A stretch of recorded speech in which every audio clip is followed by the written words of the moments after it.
Hello, everyone, and welcome to Ferris Sports Update. I'm your host, Rob Bentley, and thanks for tuning in.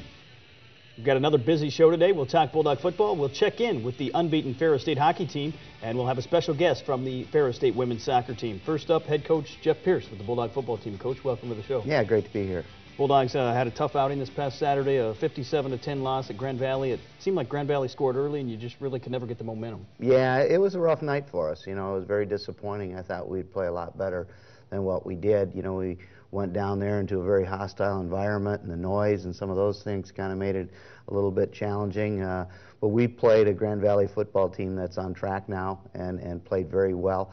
And we didn't play up to our best of our game, and we would have had to do that to give ourselves an opportunity to be competitive, and that was the disappointing part of it.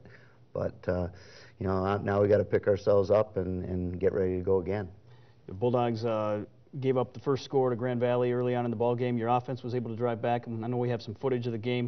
It seemed like if your offense would have been able to get some points on that opening drive after driving the length of the field, it might have been a different outcome. Yeah, I think it would have. You know, we took the ball down and marched it right down the field and had some opportunities to score, and then we came up short, and then we missed the field goal. And then we came back in the next drive and actually turned the ball over the only time of the game, and that really hurt us. Here's some highlights. That was Tom Snyder. Tom did a great job for us again this week, both running and throwing the football. You know, their offense was just really clicking. It was on, and a couple of their big receivers, you know, kind of outmatched us a little bit with a few fades in the end zone that came as the ball game went along. But the guys battled hard. I mean, they kept coming, and you know, and that was a big thing. It wasn't because of lack of effort. It just seemed like we weren't able to consistently execute the way we needed to. Here's Tom Snyder again, making some nice throws. Will Frazier had a pretty good night for us, catching the football. Here's a situation here, Mike Ryan. Mike's been playing well for us all season long. You know, Mike has done a nice job running the ball, and actually I think this is Mike throwing the football and threw the ball back over to Tom Snyder for a touchdown, our first score. Jake Hancock, you know, our captain, offensive lineman right there, actually took two guys out, you know, to get Tom into the end zone. So come through here and get the extra point. And you know, we needed to be able to capitalize a couple more drives earlier in this football game, you know, to give us a chance to stick with them. Seemed like you had a bad punt here, a fumble there, and the next thing you know, you're in a hole, and it's tough to overcome those types of mistakes. Yeah, it really is. I mean, they were winning the wars on the line of scrimmage. You know, they were very competitive there, and you know, you just have to capitalize in those situations to keep in the ball game. And before you know it, you know, it's out of your hands, and you know, they're way out ahead of you.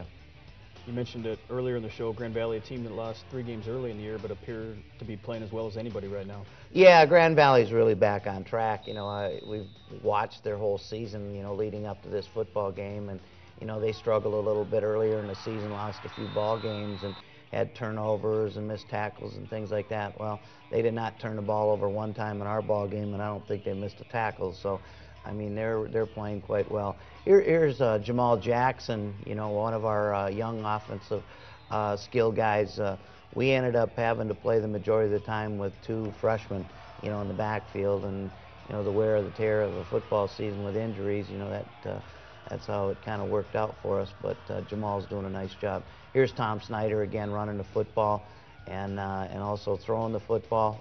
Mike Ryan again, you know, really being a major factor. Here's Jamal Jackson again, you know, and he's going to have a great future for us in the program. And you know, we kick a field goal later on. You know, we're trying to get ourselves back in the football game, but it got too far out in front of us for us to be able to do that. You turn your attention this week to the Indianapolis Greyhounds Saturday football game at Top Taggart Field, a Kids Day with a number of activities for kids, and should be a great crowd on hand as you return home to Big Rapids. Well, it'll be nice to be home, you know, be back in our comfort zone a little bit, and after what we went through last weekend, and you know, but we're facing another very good football team. Indianapolis right now is right up at the top. They ended up beating Grand Valley earlier in the football season.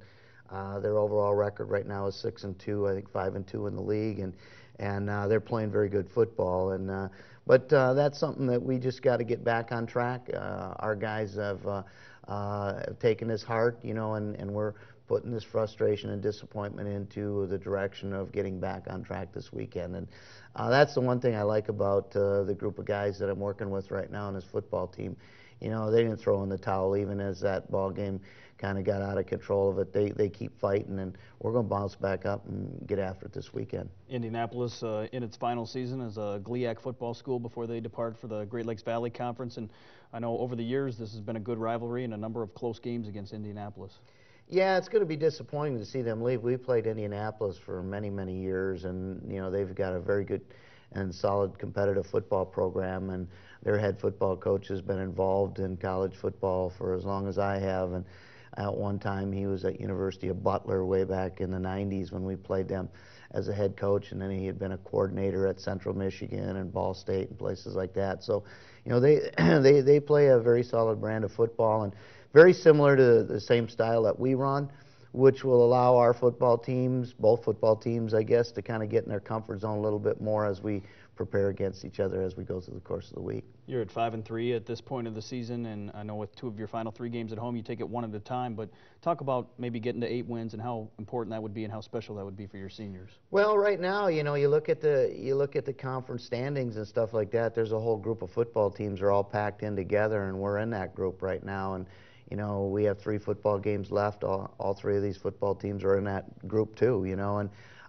it's very important. And we're gonna fight as hard as we can to win each football game as we go through this final stretch. And right now, we're going to keep our focus on Indianapolis, and our guys are ready to get after that. And then as we get through that one, then we move on to the next one and drive up north and see those guys.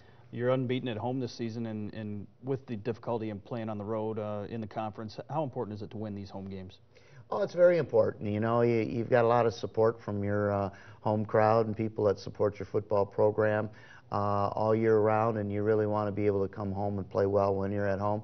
And it is kind of nice to be in your environment, and especially like last week, being in a totally different environment when you play down in Grand Valley, and it'll be really kind of nice to be at home and get after it here. And I feel very comfortable that our football team will bounce back, and it'll be a very competitive football game Saturday. You mentioned Indianapolis, an improved football team over a year ago. Talk about what are some of the keys for your guys and being able to bounce back and get a victory this week. Well, we have to get back, and we have to sustain drives on offense. We have to be able to move the football down the field, and we moved the football last week, but just not consistently, and that's really what we have to do. And we've been doing that for the majority of the football season. Defensively, it's about controlling the line of scrimmage, and they've got quite a passing attack and a couple of real talented, skilled athletes, catching the football and, getting pressure on their quarterback and being able to win that battle on the line of scrimmage is going to be very important for us. Well, Coach, best of luck as you come home to face Indianapolis Kids Day at Top Taggart Field, and should be a great crowd on hand. Yep, we're looking forward to it. When we come back, we'll talk Bulldog hockey with head coach Bob Daniels. Stay with us on Ferris Sports Update.